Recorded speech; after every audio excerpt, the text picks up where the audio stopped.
Hello, everybody. This is Darren Redmond for Redmond's Wrap Up, brought to you by FHT Sports. It is our second edition of a nightly show that we like to call FHT Live on YouTube. Serge, the hockey guru, will be doing the same thing every night on Facebook Live. On occasion, we may switch it up, but right now it's Redmond's Wrap Up on YouTube, and it is Serge the Hockey Guru on Facebook Live. As we kind of spoke about a little bit yesterday during our debut shows for 2019 on our FHT stations. On the East Coast, the games are done, wrapped up, and those new interesting stories we can get to right away. On the West Coast, most of the games are wrapped up. Speaking of that, as you probably know by now, the Fresno Monsters are in action. First game back to the Selland Arena for the second half of the season. And right now it looks like they're down 2-1 against Bellingham with about a minute and a half to go. So we'll probably be pulling the goalie if we haven't done that yet. Trying to get some more offensive production down deep and try to get that tying goal. It doesn't seem like there's a lot of people there at Selland Arena. I know it's a Thursday night, everybody getting back to work, but it's just a few weekends you have left to see the Fresno Monsters this season at Selland Arena. So my hope is that tomorrow night you'll be there, Saturday night as well, and going forward for the last couple of weekends. Tomorrow night, the Fresno Junior Monster Pee Wee hockey team that won the prestigious Silver Sticks tournament this past Thanksgiving weekend up in San Jose, and has earned the right to compete next week up right outside of Toronto in a very prestigious tournament that teams from all over will be going to. And the fact that Fresno is bringing a team there is just simply amazing. Quite frankly, a little surprised that it's not getting more coverage because it's a big local story that we have a group of 14, 15, 16 players from in and around Fresno County, many of which won the state championship last year, same coaching staff mostly, and it just doesn't seem like they're getting enough coverage as they should. This is a terrific group of young hockey players, and with some wonderful coaching, some wonderful families. I want to give credit, quite frankly, to the fundraising efforts that they've done. Roll up the sleeve, no complaining, and just there for the cause. They had a nice poker tournament the other night that was very well received down at Club One, and thank you for all of those who contributed. I was not there, but I heard that the tournament was terrific. The money raised, all of it, after, of course, expenses, goes directly to the trip. So that's a wonderful thing, too, and there's been some barbecues and some other things to raise quite a bit of cash because it is not cheap to do something like this. 14, 15 hockey players, their equipment, family, coaches, logistics are very, very tough. And what's wonderful about what the parents are doing and the coaches, the kids are just focused on the hockey, getting better, enjoying the time on the ice, because this is the first international tournament that I think the Fresno Junior Monster program has been involved in a while. Like I said, last year they won the state championship, the Caja State Championship, which was a big deal. This is a big deal. So we wish well to all of those who are going to the Silver Sticks tournament up in Canada. So that's a great thing. The Monsters. Next week, the Monsters are going to have My Job Depends on Ag Night. And the same night they're going to have there a few of the people from the Fresno Hockey Hall of Fame. One will be honored, and the teammates will be honored. Some of his teammates will be there as well. So you have the Fresno Hockey Hall of Fame inductee, Glenn Hines, will be there. Some others as well.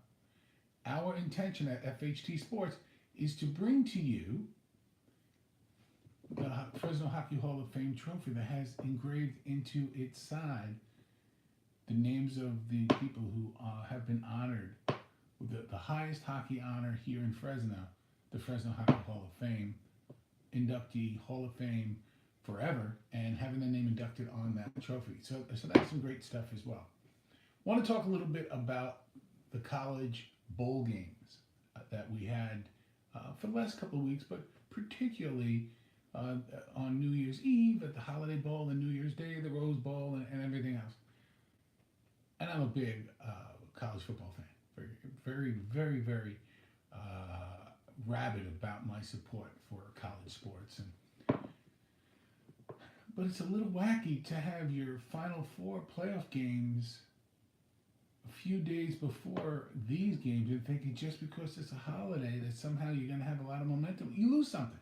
Some good games, enjoyable games if you're a fan, or if you're just a casual fan, it's enjoyable because the game's on in the background and you're doing New Year's Eve stuff or New Year's Day stuff. But the truth is, the number 1 seed and the number 2 seed are playing each other in the championship game. And what does it tell you? There's 2 ways to look at that. First way you can look at that is, look, they get it right. They got it right. And they got it right by having number 1 play number 2. Because if that's what the thought was, if these were the 2 strongest teams and it ended up that way, whoever this they is, whatever algorithm they use and some of this other stuff, they got it right. So those of you people who just love jumping on Notre Dame, even though they only had 1 loss, oh, they got crushed. If you hear my analysis, there was no excuses. They played like they were just happy to be there. Notre Dame quarterback, he could not get throws off. He was late. The windows were open. And they need a little bit of toughness. But did they deserve to be there? Absolutely. Georgia, shut up, right? I mean, and nothing against Georgia, but you lost again. Now, you had a pity party because you were in the top 4. You weren't in the top 4. Well, go out there and make an impression instead of playing like you didn't want to be heard or you were just there to whatever, because I had Georgia winning that game. Maybe I had more respect for Georgia than I should have, but I was very surprised at Georgia's performance. I'm a big believer that having the playoff games before the New Year's Eve games and the New Year's Day games is just, it's silly, because these are anticlimactic. They're just exhibition games. They're pride games. I'd rather watch the Turkey Bowl, the neighborhood kids up the street playing the stop motion football. And I say that half kidding. Now, of course, I enjoy watching those games, but I think you know what I mean, because the games at the end of the day were anticlimactic. If they win, they're going to be the 7th overall best in the nation instead of 9. Does it really matter? Recruitment season has already started. A lot of places, it's almost closed in earnest.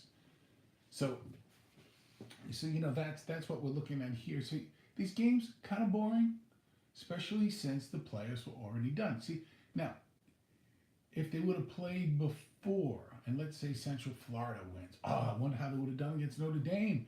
It would have been amazing. Maybe they should have been there. Or if Georgia would have taken care of its business and won a game, and then Notre Dame was playing, and then Notre Dame lost, you could say, wow, see, look, Georgia should have been there.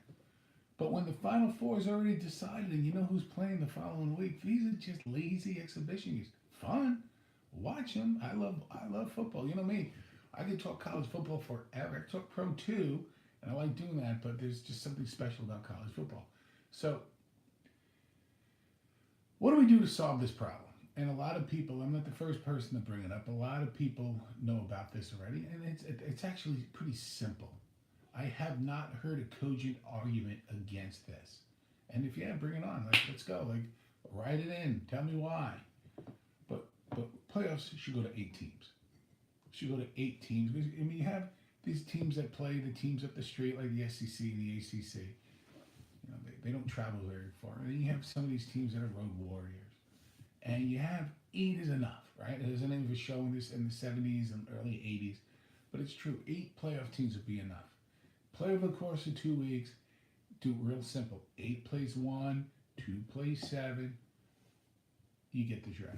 So that way, a team like Georgia, a team like Central Florida, if you beat somebody, above your pay grade, you're ranked 7, you beat a 2, now you got momentum going, right? Now, look what happened. Look what happened at the Rose Bowl playoff game. Central Florida beat the number 2 seed Clemson. Now there's interest. Now it's the casual viewers coming in because the game means something. Why not have 4 bowl games that mean something? Then and then have 2 games the following week, and then 1 the week before, because because of the education, we have to take our test. Now you can make it a week earlier or figure out a way. It just makes sense to do that. You have some of these bowl games playing in front of a lot of empty seats. Why? Tickets are really expensive, and they cover it really well on television, really well. And then you have some of these other bowls that it's great to have them. It's a good experience. I never played in a bowl game. I'm sure it would have been great, but you're playing in front of nobody, relatively nobody. Some of these, like I remember when I was a kid, the Sun Bowl, Liberty Bowl, they were big games. It was a big second level game. Holiday Bowl. And now it's nice to go to a bowl game. And it's nice that it's called a bowl game, but it should mean something other than a glorified exhibition playing in front of half-empty crowds. What do you think? So I think that the playoffs should go from 4 teams to 8 teams, and never have those ridiculous games in the middle of bowl season. You can have them the same day if somebody wants to watch one of those bowls. But once this stuff is settled, you know who the 2 teams were, and it's 1 and 2. You're just watching for fun, and that's great. I get it. But don't be surprised when it's not sold out. Don't be surprised when the ratings aren't as big as they are. I mean, the truth is, if you look at the numbers might show that maybe the Rose Bowl had more people or this or that, but that outdoor hockey game between 2 original 6 teams, Boston and Chicago, that drew real well.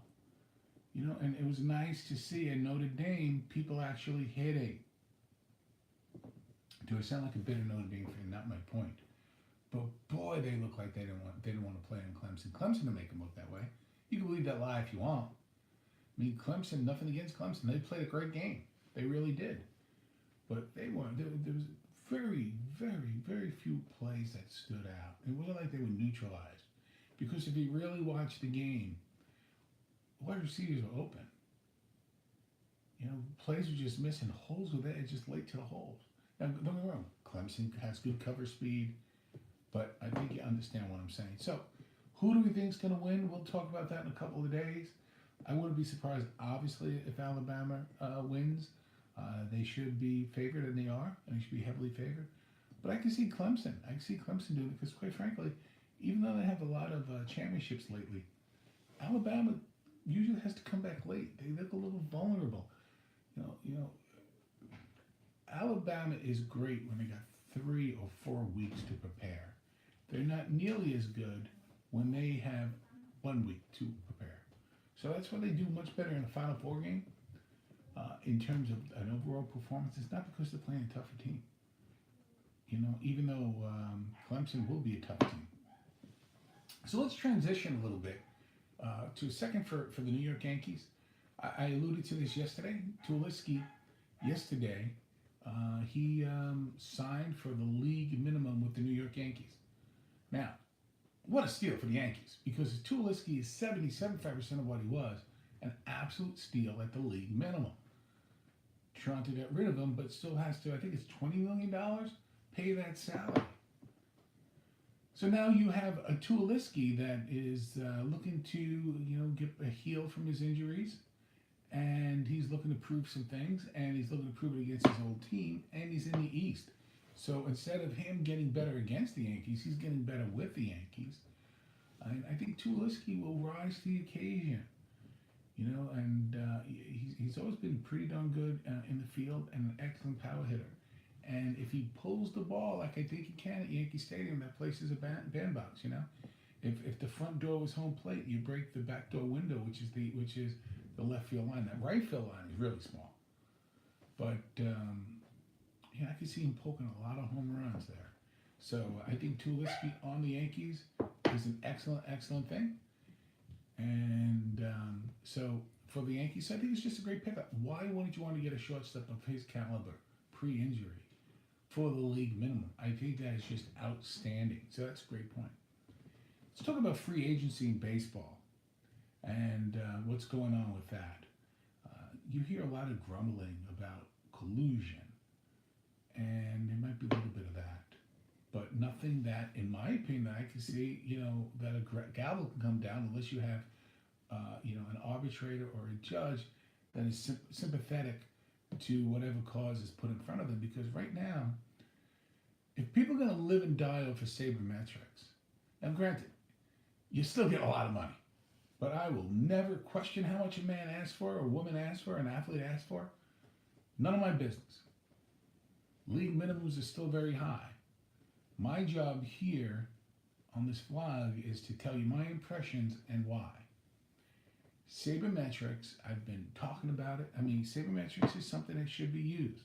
I think we saw the folly of sabermetrics in the World Series. Wait a minute, Boston does sabermetrics and they want... But you still have that eye test.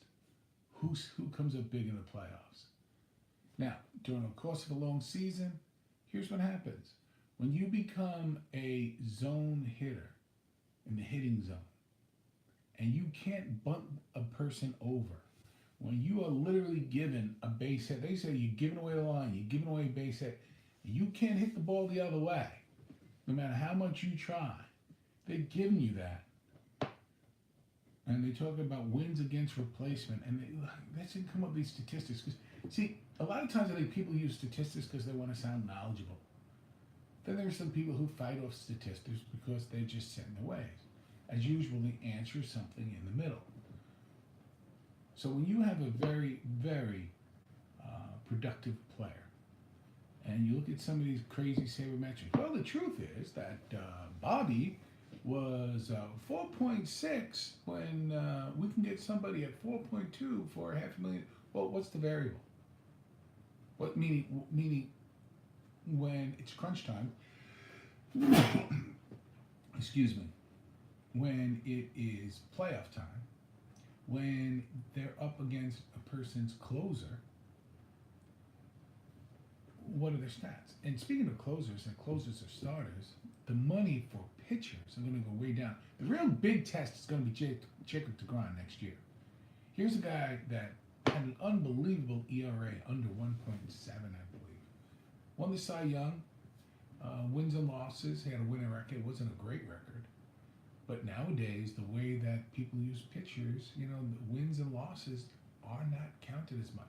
If you don't believe me, look at arbitration cases. And if you get some of the notes from these arbitration cases, that's what they're doing to try to counteract pitchers asking for a lot of money. So, what's Jacob deGrom going to do on the open market? Now, the GM for the Mets is his former agent, so they might be able to work something out there. But you look at this marketplace, and listen, when you allow yourself not to be able to bunt the ball down at first base line, when you allow yourself not to hit the